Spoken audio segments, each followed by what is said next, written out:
Welcome, soul healers, to the Heart-Led, Soul-Fed podcast. I'm psychic medium and old soul Christine Gold.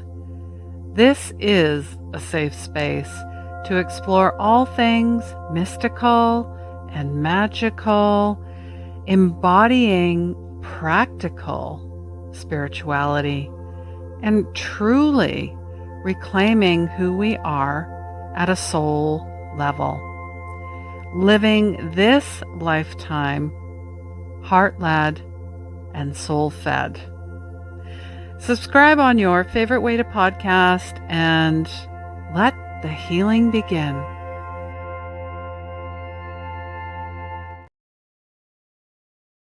Hi, I'm Susannah Rose Stokes. I am a lead facilitator and co-founder of Metamorphosis Ventures. Metamorphosis Ventures is a collective of organizations that is designed to help you remember your full power and to remember truth.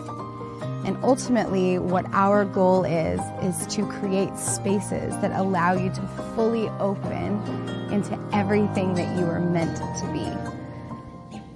I learned through all of these experiences that our world needs a lot more space for you to be your full self and to express all of the emotions, the traumas, the feelings of stuckness to let you grow and expand. At Metamorphosis, we have retreats, we have coaching programs, we work with sacred plant medicines that are deeply special to us and our community. And we do it for you, so that you can be the version of yourself that you know you are.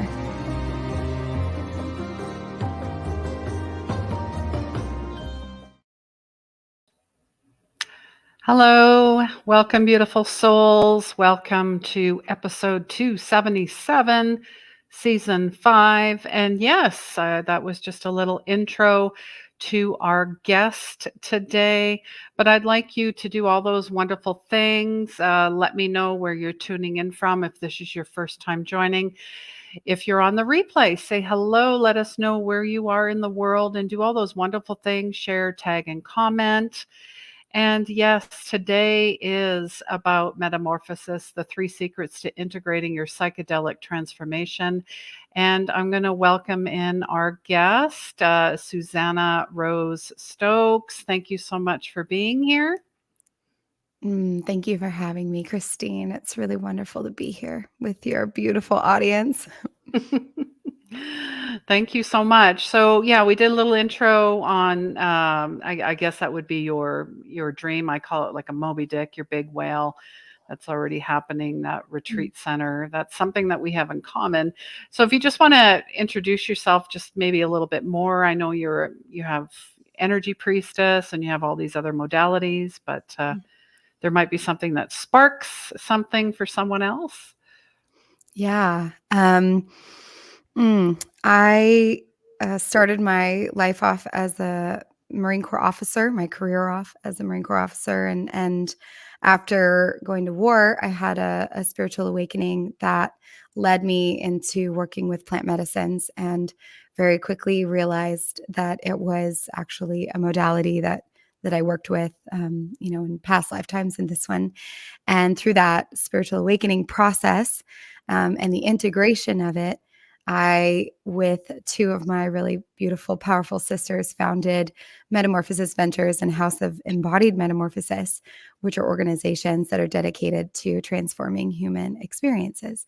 And we work with lots of modalities.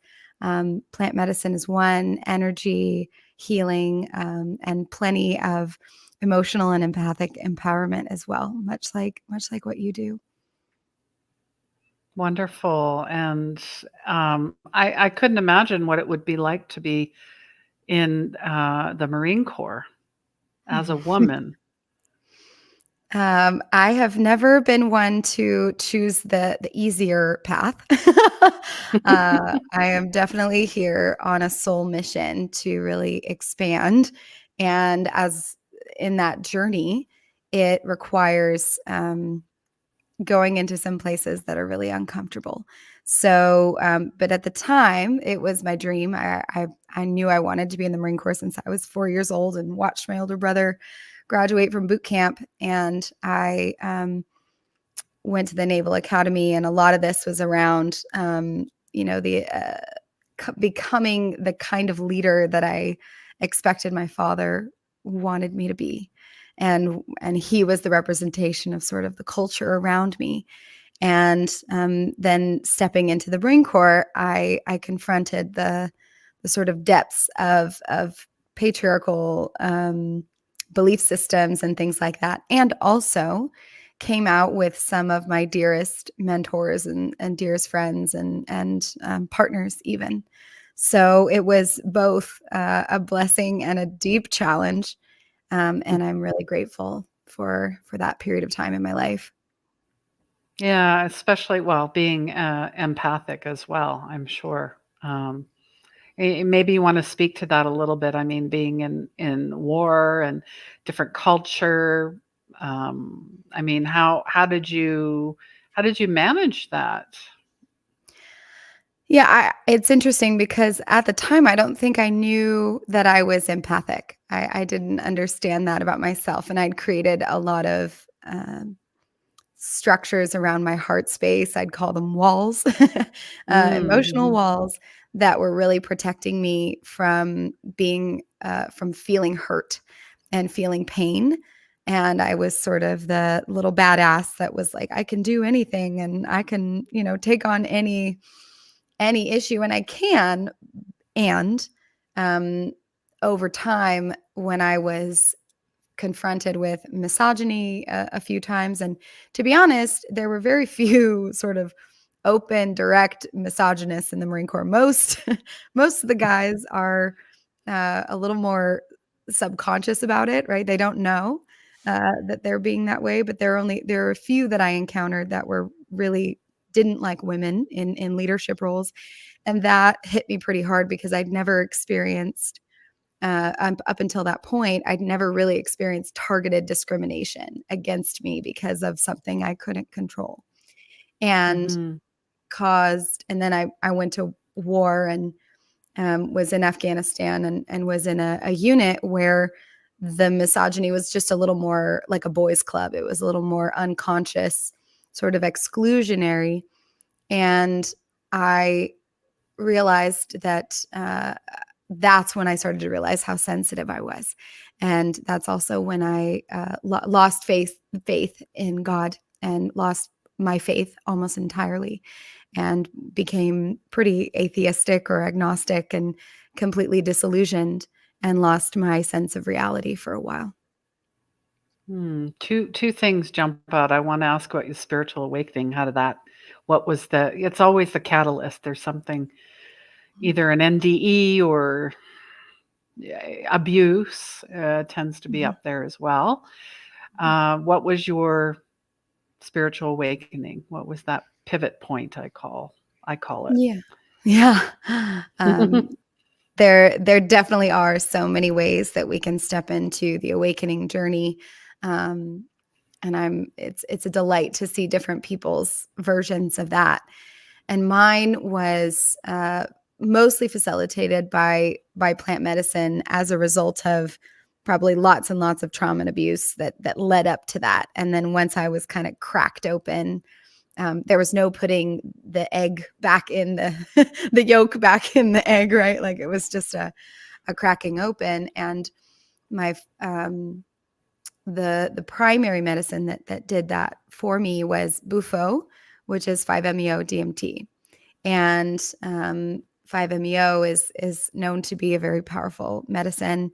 And my experience with it was quite difficult. And actually, it's, I think, kind of perfect for this conversation because we're talking about integration. And my integration of Bufo was very, very challenging. And I felt like I didn't have the support I needed. And but a couple weeks or about a month after that, I was on a journey with LSD that was more recreational. And it was in that moment, coupled with the opening that I'd had with 5-MeO. And of course, I didn't know. Nobody had said, hey, maybe you shouldn't go other journeys with other medicines a month after you've been engaging with Bufo. I had no clue because there was no, there's no like handbook for this stuff really. And yet it was a beautiful journey. And I was meditating on the top of a sort of hill mountain in California and experienced a whole download of the universe, kind of like a tornado of energy that said exactly why I'm here, who I am, why I am a perfect amalgamation of my parents. And it showed me the perfection of who I am and what I'm here to do. Yeah. And then that process, like, it's like, oh, okay, great. Thank you. You Thanks for got the telling me this. blueprint. Now what do I do with it? Right. And Mm-hmm. that's where the integration piece came in. Yeah, so you got people get download, awakening. I mean, there's so many, everybody has different languaging. A blueprint, I love blueprint, but it has to be activated. So maybe you want to talk a little bit about all the different types of psychedelics. Like when you say Bufo, what? Yeah. For me, I'm like, Yes. don't know. I'd be so happy to. Yes, absolutely. So Bufo is also 5-MeO DMT.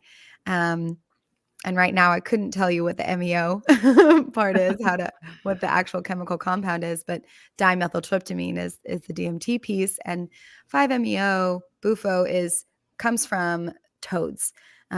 Specifically the toads, Sonoran, okay. the Sonoran desert toad. So sometimes they say it's licking the toad, right? And it's not, you really can't go and lick, by the way. Don't try that. It won't work that well because if you try to eat it, it's toxic to the body system. Gotcha. So what they do is they will take the venom out of the cheeks of the toad in a very gentle way, and then they'll dry it out and it will become crystallized, and then you smoke that Gotcha. in a particular pipe. And then LSD, which many people know, right? That is not one of, although it's technically on our list, it's not one that we use as ceremonially, but it is absolutely one that has facilitated some really beautiful awakenings and clearings for me. Psilocybin, for many people know what that one is. That is the primary medicine that House of Embodied Metamorphosis works with. And that is mushrooms, right? So, and that comes in many different strains. The strain that we cultivate is called Trinity, and it's a subgenetic blend of 3 different other strains that are all psychoactive. And then let's see if there are any. Mescaline. Mescaline is the active ingredient in both peyote, which is the cactus that is native to North America, and peyote is utilized by the native people in North America, and also very endangered and very protected by the indigenous people of North America in their ceremonies. And then San Pedro is the South American sort of equivalent, although they have very different energies and how they work in the body system. I bet. Yeah. And so those are sort of the primary ones. There's plenty of other, of course, there's, hundreds of plant medicines. These are the most psychoactive of them. And I mean, we're familiar with ayahuasca, which is Ayahuasca. Total, which a lot of people, well, when I was in Peru, seemed to be trendy. And then they found out what actually happens, or what they actually have to prepare for, like detox, and then they're like, oh, that's too hard, I'm out. Ayahuasca requires a dieta in preparation for, and also, as I learned somewhat the hard way, following, because really after your ayahuasca work, which I did my ayahuasca work down in Peru in the jungle, afterward your body is hypersensitive to anything that is out of alignment with that medicine. And it's also an MAOI inhibitor, so there are very particular things that are contraindicative, so it needs to be cared for very carefully in your preparation, even like not eating citrus and things like that. So but psilocybin, mescaline, we can cleanse the body system a little bit before. Same thing with bufo, but those don't have the same contraindications with diet. And so that's why ayahuasca is really quite a journey. It's usually, a 30 to 60 day experience if you properly engage with her. Yeah, absolutely. So what are the 3 secrets to integrating Yeah. your psychedelic transformation? Growing up when you heard psychedelic, for me, I was like, "Oh, those hippies in the 60s," right? There Yes. seemed to be some judgment for sure, and then fear, and then, "Oh, that's not for me. I'm not a druggie." There seemed to be a lot of labeling that went on there and misinformation. I mean, it's still there because Mm. I can tell you that, like, working up to, I was completely substance free other than alcohol because the military loves their alcohol. Oh, I yeah. was yeah, that's the drug of the military. Um, I was completely substance free until I got out of the military when I was 27, 28 years old. I hadn't had cannabis, not a thing in my body system. Oh, wow. And so I was absolutely terrified of the concept of LSD because I'd been told that LSD would make you jump out of windows and that it would bond to your DNA and they could find it 20 years after you're dead, and all of these little sort of myths, some of which may be true, that it Mm. changes you forever. And I was like, now that I've sat with it, I'm like, well, yes, it does. But it doesn't change you in the ways that I think some of the fear-based narrative has been. So I completely understand that perspective. And also, as a veteran whose post-trauma has been really helped and healed by this, and I've watched so many of my brothers and sisters from both the military and also just from my community heal with these medicines, I've come to recognize the difference, in my opinion, between drugs and medicines. Ah, And to me, these are true medicines that have been around for quite some time. And interestingly, ayahuasca is the newest of them all. She's huh. really only been around for Interesting. a few hundred years. Okay. And because she's a combination of two plants, of the chacruna plant and the ayahuasca vine. And so the combination of those was a very particular, there's a brewing process that some shaman had to like download and understand, because the plants don't even grow in the same area of the jungle. So Oh, it's wow. completely like unreasonable that ayahuasca even exists, Hmm. if you think about it logically. But psilocybin has been around for quite literally billions of years. And so that's one reason why, why we work with psilocybin, because she's an oldie and a goodie. Yeah. I love mushrooms, period. So Mhm.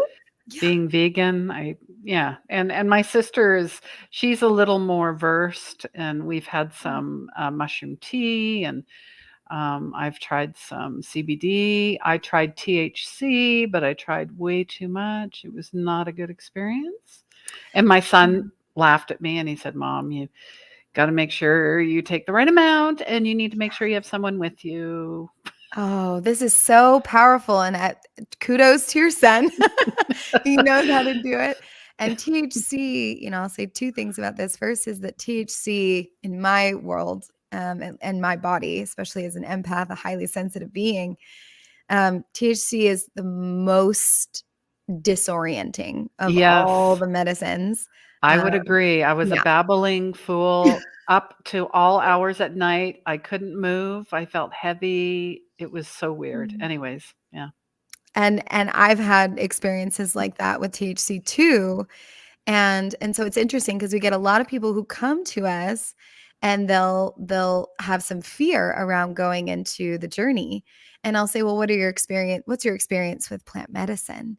And they'll say, "Well, I've done cannabis, I've smoked weed, and sometimes I smoked a little too much, and then I paired it with alcohol." And Oh I'm like, gosh. "Oh, no." Like, I understand why they have this fear, because THC, and especially in the ways that it's cultivated now, THC can really take you to places that are both dark and also out of control.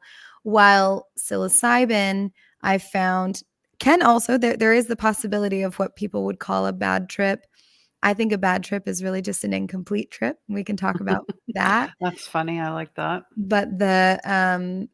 But essentially, it doesn't take you to these places of total out of control the way that cannabis does. And also, what your son said was so accurate, because what we talk about is set mindset, the intention with which you are sitting with the medicine, knowing that it's a medicine, right? And it's going to do some work on you. Setting, which is the environment that you're in and the people that are around you, who you have near you that's holding that space, and then dosage. And knowing that all three of those match each other, right? If I'm going to a concert, for example, maybe I do a little microdose of psilocybin, and that's just enough because it's going to be a very stimulating environment. I don't want to take a macro dose if I'm going to a highly busy, populated event that is uncertain, right? So that's just one example of how to keep those things in mind when you're on your journey. Yeah, and then we're going to circle back to a bad trip is an Yes. incomplete trip.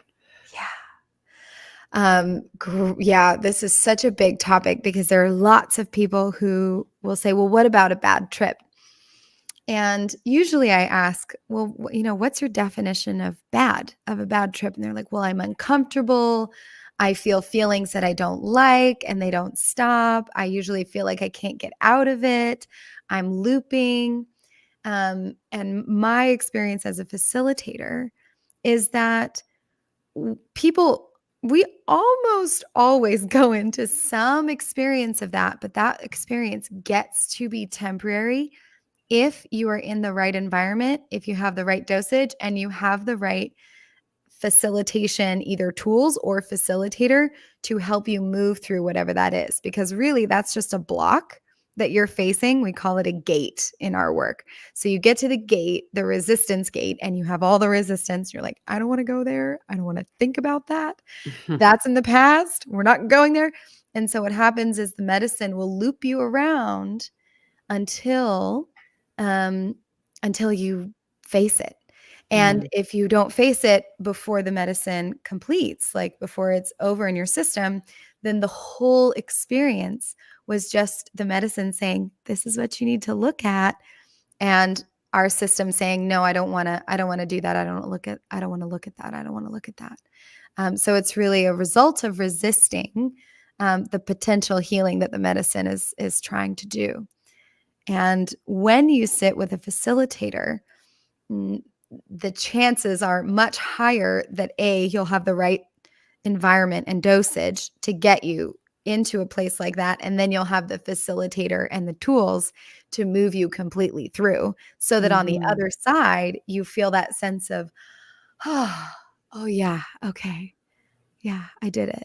And that's when you get the upswing, and suddenly it's no longer a bad trip. It was just a temporary challenge.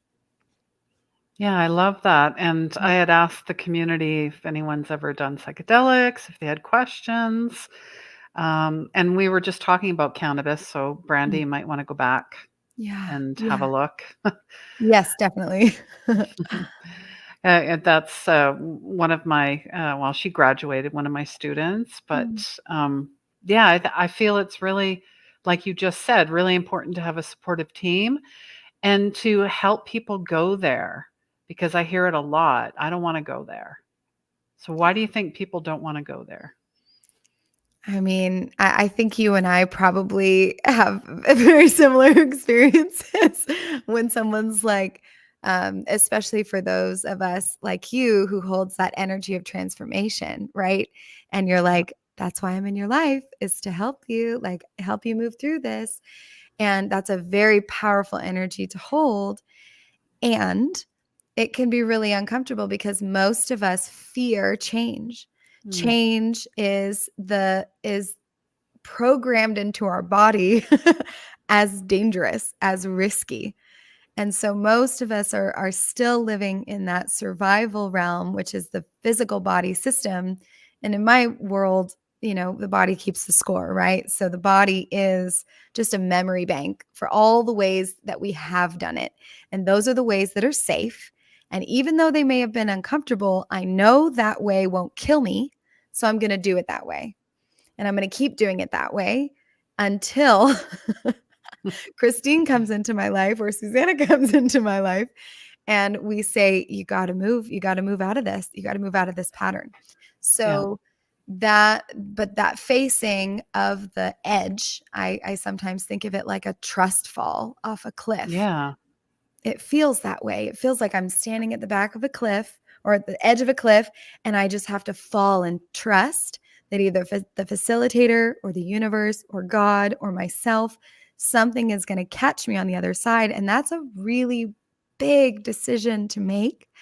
So I don't take it lightly. And also, I am definitely the one that's standing there going, okay, I'm going to push you just a Yeah, little. that's me too. That's And I feel you. like there's a lot of people. And I will say this, when I started, I did all my readings and healings and I wanted to heal the world. But then I soon realized that's not possible. That is an ego mindset, wanting to heal the world. And I get it, we're excited. But as you start transitioning into coaching, into mentorship, when I put people through a 6-week, and I'm sure you've seen this, Mhm. they're like, "Phew, amazing, sky's the limit." And then something happens in their life. Mm. Mhm. Mhm. Crash. Mhm. So what I now extending is at minimum 12 weeks Yep. for sustained change and transformation, and to go, okay, that's my old life. No, that's not me anymore. And I see these wounds and all these things coming up, triggers, traumas. I've already dealt with that. Mhm. Mhm. I'm good. So 12 weeks, 6 months, 1 year. Honestly, I feel the 1 year is the biggest transformation. Yeah. And I Mm. want my clients to leave the nest, little Of baby course. birds, whatever you want to call them, right? That's how you know you were successful. Like you're like, "Bye. I'll never see you again." And That sounds that's what great. I want. But, I'm going to hold myself to account that there Mhm. there are some people, some of my clients that have slid back. Mhm. Mhm. But I feel like they're too scared to. What would you say to people that are too scared to, in that hero's journey, Joseph Campbell, Yes. same idea. Mhm. Oh, that innermost cave, where the elixir lives, like, that's where it Yes. is, right? I just posted something recently on my social media that said, the path to your power is through the parts of yourself that you avoid. Ooh, I love that. That's a quotable, Yeah, that's everybody. it right there, like, that is where your power is, that's where your purpose is. It's all in those places where you don't wanna look because it's under the bed and there might be some monsters in there. And what's interesting is, of course, once we turn the light on, we realize it's just, there's no monsters. It's all love. It's all me. And so I suppose if there's anything I could say is that getting comfortable, and this is I think where also some of our secrets to integration are going to be helpful, but getting comfortable with the uncomfortable. Knowing that Mm, pain is a notification and pain is temporary very if you allow true. it to be. Yeah. That Just that like you can. instant gratification. There's so much of it out there. There's so much, right? Because we live right now in a very indulgent time. I think some of that is a result of, being in the dark ages for a long time. So we're all like, I need every fuzzy pillow I can possibly get. Make it comfortable because I'm so uncomfortable inside. And that's okay. I believe in comfort. And there are containers and particular places and moments, temporary times, when it's okay to feel a certain amount of pain, not to re-traumatize or not to cause more damage, but simply Yeah. to go into the place that's hurting, kind of like surgery, right? And cut Mhm. the thing out and then you can heal. So I definitely say that. And then the second piece is that what you ultimately find when you go into those places of shadow, of darkness, of scary, of whatever it is that you don't want to see, after you see it and you have compassion for those parts of yourself, you realize how much you love yourself. And Yeah. that's deepest and the most powerful form of love I think anyone can have. And so it's worth it. That's what I would say to those clients is it is so worth it to stay with yourself in those moments when it's really hard. Know that it's temporary and know that it is so worth it on the other side. Love it. I'm going to have so many sound bites. No. I love going back because a lot of times when you're on the show, you don't, Mm. I mean, you're listening, but then when I go back and I'm like, oh, wow. Oh, that hit, that hit, that hit. So thank you for all of that. Oh, yeah. Lovely Brandy. That's such a She powerful says, point. I have too much trauma in my life to do that. What would you say to Brandy? Mm. That is such a powerful point. I say, I totally hear you, Brandy, and I want to just like give you a big ol' hug because, first of all, the fact that you are recognizing the trauma that exists in your life, especially if there is a lot of it, that alone takes courage. So if there's a lot in your life and you're not You're avoiding it strong. altogether, right? That's strength. So you're like, whoa, I'm looking at all my trauma. And this is like, I think of it, I use this metaphor of the family storage unit sometimes. Like you open the storage unit and you realize there's a whole lot more stuff in there than you thought. And then you start to go in and it's kind of like a Mary Poppins storage unit. And then there's more and there's more and there's more. And you're like, oh no. And there's a like total sense of overwhelm of how in the world will I ever get through all of this? And that sense of overwhelm is actually the first step to opening yourself to literally taking the first box and pulling it out and starting to go through it. And it's a step by step process. And this is actually why we're talking about integration today, because my favorite part of working with both plant medicines and also just change, just the nature of change, is knowing that this idea of a big leap of like, I'm just going to get a bulldozer in here and try to like clean out the whole storage unit at once. Heck no. This is a daily decision for me to go and spend 15 minutes cleaning the storage unit. And then I'm going to come back again and I'm going to do a little bit more tomorrow. And each day it'll get a little bit cleaner. And then in a month, I'll be like, whoa, oh, wow, I've made like a whole lot of progress. And then in 6 months, it I've gone through half the storage unit, right? And then I start pulling my friends in and my coaches and my therapist, and they start to help me with the really big stuff that I can't do on my own. So that's what I would offer you in this is not something that you have to A, take on all at once, and B, take on all by yourself. You have a whole Exactly. community of sisters to do that with you. I love that. That's beautiful. And as you were describing, I mean, that's a compartmentalizing. You put women are really good at putting boxes away and in our hearts and la la la. And then when you're talking about like the opening up, I thought of Storage Wars, Yes. like the visual. I'm going to bid on that. No, I want all that stuff. Oh my God. No, I don't want it. You can have it. Okay, You can thanks. have all that stuff. No, thank you.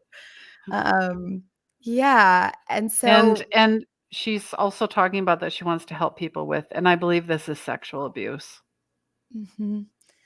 Um, well, one of my first introductions to supporting people in a sort of facilitator kind of way was I was a uniform victim advocate in the Marine Corps, which meant I helped survivors of sexual assault move through the process of advocacy and go to the doctors, and I basically was their advocate the whole way, and also was a survivor of assault myself, and so that I do believe that for the things that you have gone through, this is where the wounded healer archetype, and I don't mean that in a negative way, like we are No. we are wounded. That is what creates the desire and the intention and the momentum toward helping others with that gift. So it is your power, right? It's the places that we avoid that really allow you to step into that power. So I think that's a perfect way.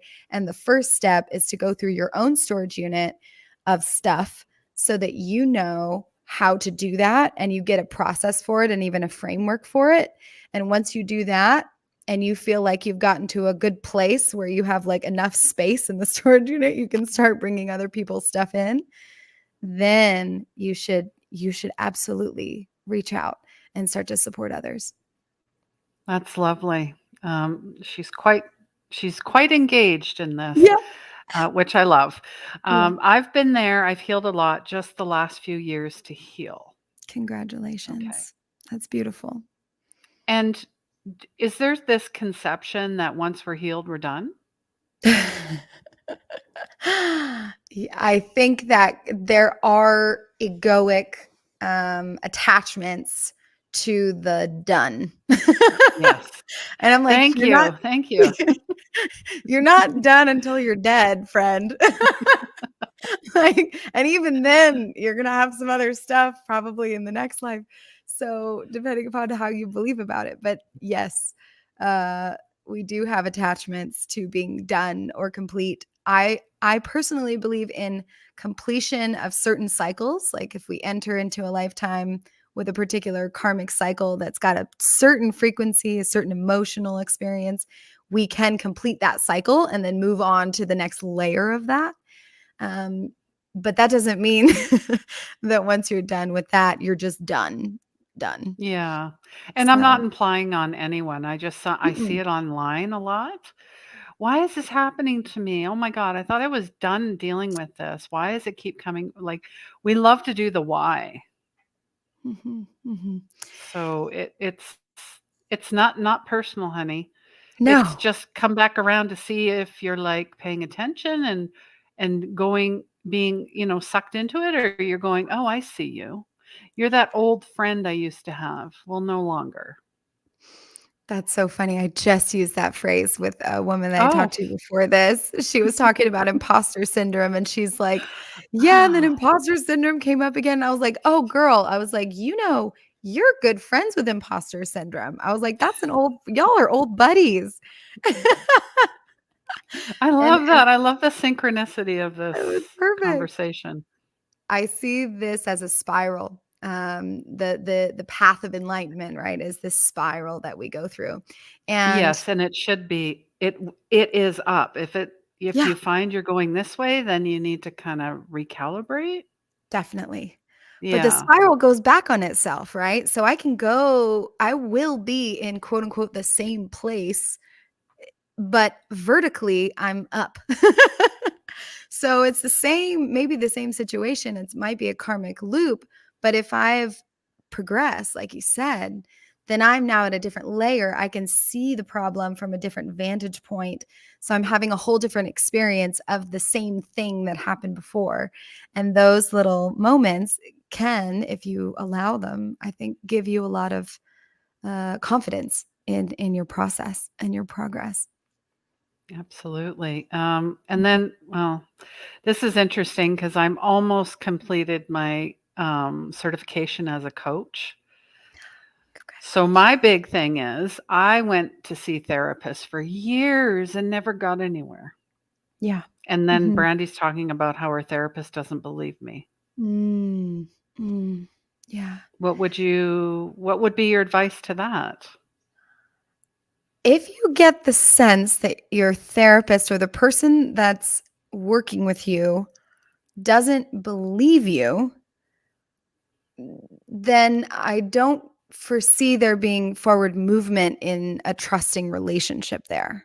I'll just say it that way because it doesn't feel like if they're saying or they're giving you the impression that they don't believe what you're saying, then how could you trust them to show up to hold space for you, right?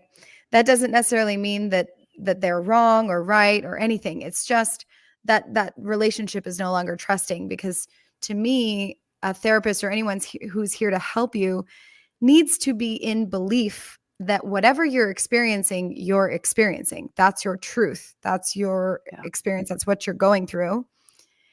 That doesn't mean that they may be able to have another perspective where they say, hey, let's get you out of this vantage point and get you up to that next level, right? Because I see it from a different perspective and I can help you see it from there. But that's uplifting, right? That's an uplifting spirit of, I believe you, and here's another way of seeing this. And I think that's actually what a coach and or therapist does in a lot of ways, is to help you see it from another perspective, and to get out of the stuckness. But if they are just straight up saying, I don't believe you, then the trust is broken, and the likelihood of you trusting them to support you is probably nil. So Absolutely. I as I like to say, next. It's like next. finding the right doctor that will listen to you, Oh, right? yeah. Just because they're a Mhm. doctor doesn't mean they're in alignment with your values and who you are. And sometimes we grow out of alignment, right? Whatever that therapist or that coach could support you in for that period of time, they've served their purpose. And now the contract or that particular work is complete, and you've gone through a cycle with them, and now it's time to move on to someone else who has different skills and different tools, to take you deeper into that storage unit. So it may just be as simple as that, right? That they're like, I just don't have the skills or the tools for this. That's okay. Very true, which I mean, I have a lot of modalities, but if I feel ill-equipped, I will recommend them to somebody else. I will refer That's them. okay. I will Mhm. pass them on because I want them to heal. I want Yes. them to succeed. I want them to be empowered. I want them to be like, "Oh wow, my life Mhm. is transformed." Because in this world of information, we don't want your information. We want the transformation. I will like So, that's a good soundbite right there. yeah. Yeah. Okay, Yeah. who's marking this down? No, I'm kidding. Yeah, right? And It's like, write that down. Brandy is again, I Mhm. think you kind of Mhm. talked about this, but how to stop the cycle. Mhm. I mean, on some level, the cycle of life and the cycle of your spiral will never end, right? So that is part of the contract you sign up for when you choose to be a human and go into the human experience. There will continue to be a cycle, so making friends with the cycle rather than resisting it can be helpful, because then you won't feel trapped. But stopping the cycle of a karmic cycle, which I would consider to be like a loop. So if I'm in the spiral, right, and I stay on the same level and I keep going around the same circle, that is what we would call a karmic loop. And a lot of people right now, especially, are in karmic loops. And I personally believe, you mentioned at the beginning that I refer to myself as an energy priestess. I believe that the priestess frequency and people who are called to be priestesses are here to help people get out of karmic loops. I believe that's like the whole lineage of being a priestess is. And so I would recommend finding someone who is a priestess, whatever their version of that is. It can be emotional, it can be, heart centered, it can be energetic, whoever you're drawn to. Generally, a woman doesn't have to be a woman. There are men who hold that frequency too, and are leaders in a divine feminine way, and are generally heart centered, facilitators or healers. And what they can do is take a really deep look at what pattern is repeating itself in your life, and then help you take the steps to get unstuck. And that does require commitment and discipline to actually making the change, no matter how uncomfortable it is, and knowing that the pain of the transformation is temporary. So yeah, that's what I would Love recommend that. to stop Love that. that. Mhm. And trust. You have to have an undeniable trust. Must. And really that's the most trust in yourself and just trust in the universe, the process that it's going to work out for your highest best, highest good. Mm-hmm. It And sure is. I love the dog chasing its tail analogy when it comes to karmic loop because it makes it Mhm. fun, and then Yeah. people can laugh and go, "Oh, yeah, that's what I'm doing, huh?" Mhm. Because if we Mhm. can't laugh at ourselves, then we're taking life way too seriously. So, um, Totally. I I completely agree. that's something I am working on more and more every day. So, gosh, Mhm. anybody else have questions? I know that at the beginning or the podcast form, I always ask my guests a couple questions. I already asked you, what does magic mean to you? But Mm. I'm feeling more called to how can we as a collective energy help make your dreams come true? Your Oh, dreams. oh, my dreams. Oh my goodness. Um, Gosh, what a beautiful request. Um,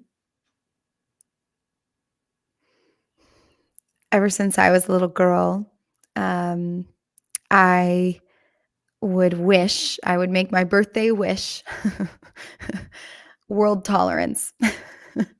That not world peace, but world tolerance, because for me, tolerance is this ability to just allow other people to be as they are and to be as non-judgmental about them. And in order to do that, I believe now that I'm older and have gone through this process of tolerance within myself, is it really is compassion, right? It's about, and that's actually the third. So the three of our integration techniques are clarity, consistency, and compassion. We talked about Mm, consistency a lot, and clarity to see the storage unit of things that you've got.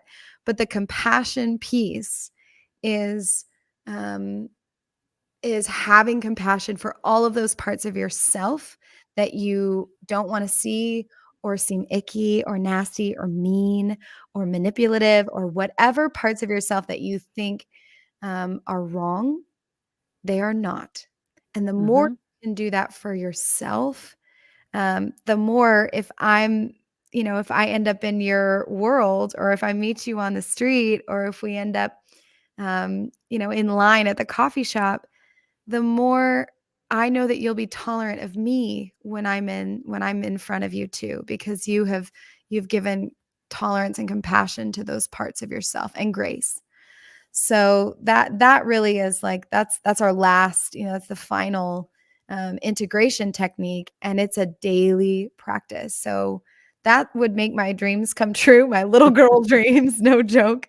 Um, and my birthday wishes is if everyone could learn how to really be truly and deeply tolerant and compassionate of themselves.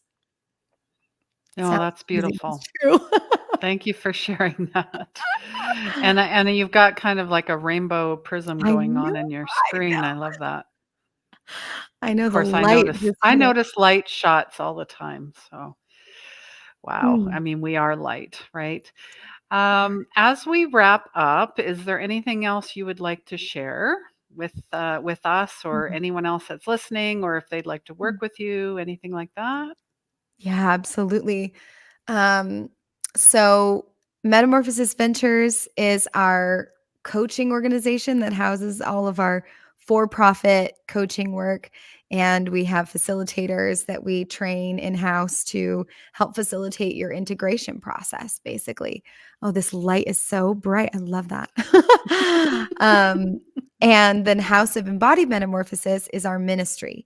It's our 508c1a faith-based organization that allows us to serve plant medicines legally within the United States. And so those of us who are founders are also ministers of that organization, and quite literally are priestesses in that work. And so I'd love for you to either visit our website, which is metamorphosis.ventures, and learn about both of those organizations. We do have a WhatsApp group, which I can share with you, Christine, that is open Sure. to people. That's an announcement thread that people can join so they can see what we're up to. Um, and then follow us on Instagram. I'll send Christine all those links at Embodied Metamorphosis. And then if you are in a place of being ready to transform in a very powerful, potent container, we have a method that's called the Metamorphosis Method that's 8 weeks. And the middle of that is an on-site retreat. And we're doing a lot of women's work lately. It's not all women's work, but we're really focusing on that because the divine feminine is rising and here she comes. So if you want a community of really magnificent human beings, not far from this beautiful community that you've built, Christine,